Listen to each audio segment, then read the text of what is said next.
Good morning. Today is Friday, January 15, 2016. I was going to read to you a little bit of Voltaire. Voltaire was a activist. He was a deitist, what they called. His real name was just one second. His real name was not Voltaire. That was his pen name. He wrote thousands of books and poems. He was considered a Enlightenment period. So he was born 1969, November 21st, and his name was Francis Marie Arcot. He was a French philosopher. He was an activist and spoke out against religious dogma. Okay. Voltaire said something very interesting to me. This is actually one of his books, but he said, I may not agree with what you're saying, but I will fight for your right to the death, for your right to say it. And so that really just kind of resonates with me because I feel that it should be a choice to be a Christian and that you shouldn't be forced to do anything. I don't believe that that's what Jesus wants. I believe that that's the reason why we have free will, so that we choose God in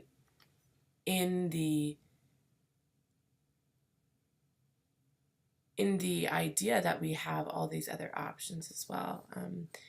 It's the same thing that you have relationships with people, how good does it feel that having all these different options that you have, that you do choose one person, to love for the rest of your life, or to be your friend, So choose wisely. Okay, Voltaire, he is a favorite writer of mine. And I just like his fiery passion and his take no crap kind of guy. So, all right. John the Baptist is beheaded. This is Matthew 14, verses 1. At the time, Herod the Tetrarch heard the report about Jesus and said to his servant, "This John the Baptist, he is risen from the dead, and therefore the powers that work in him." For Herod had laid hold of John and bound him and put him in prison for the sake of Herodias, his brother Philip's wife, because John had said to him,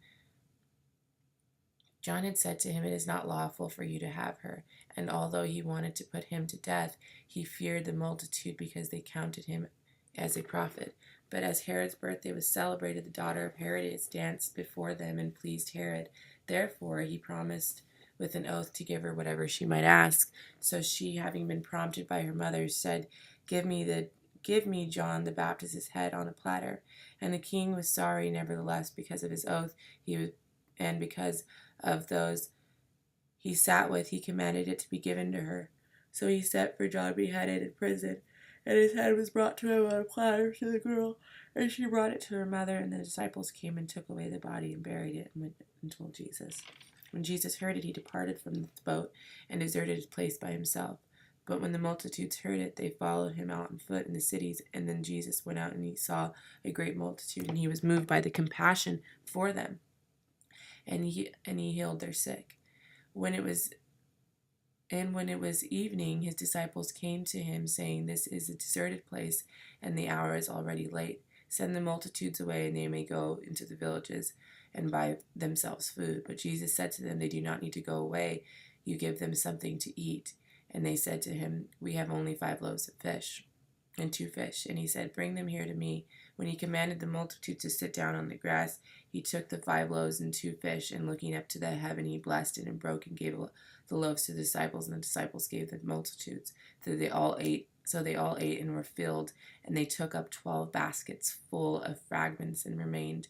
Now those who had eaten were about 5,000 men, besides women and children.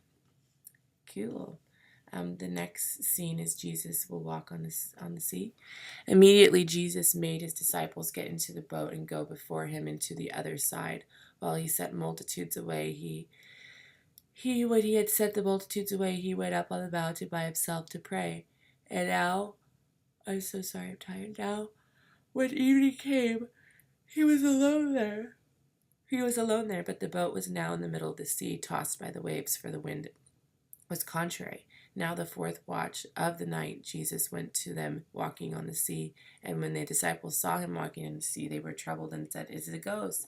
And they cried out of fear. But immediately Jesus spoke to them, saying, "Be of good cheer, it is I. Do not be afraid."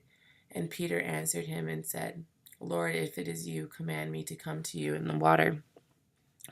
So, so he said, "Come," and Peter had come down out to the boat, and he had walked on water to go to Jesus.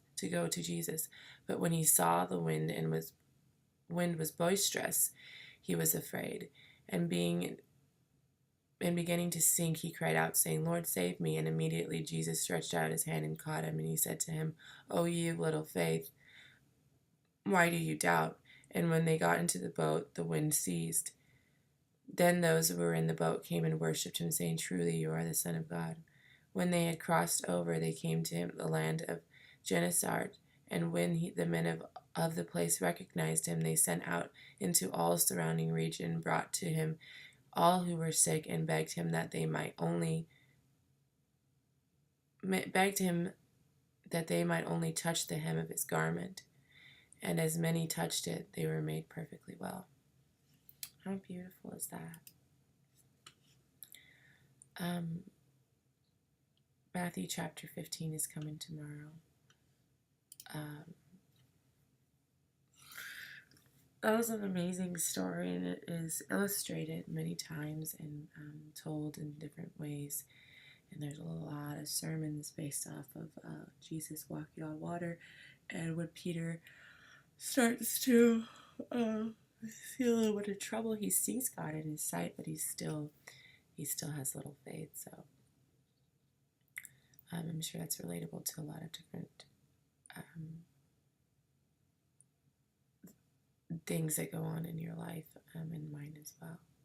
You can see God's blessings, but still when there's a little trouble, you still have doubt. And even though you've seen it and you know it and you've experienced it, yet you still doubt. Okay, thank you for listening, and I will see you tomorrow.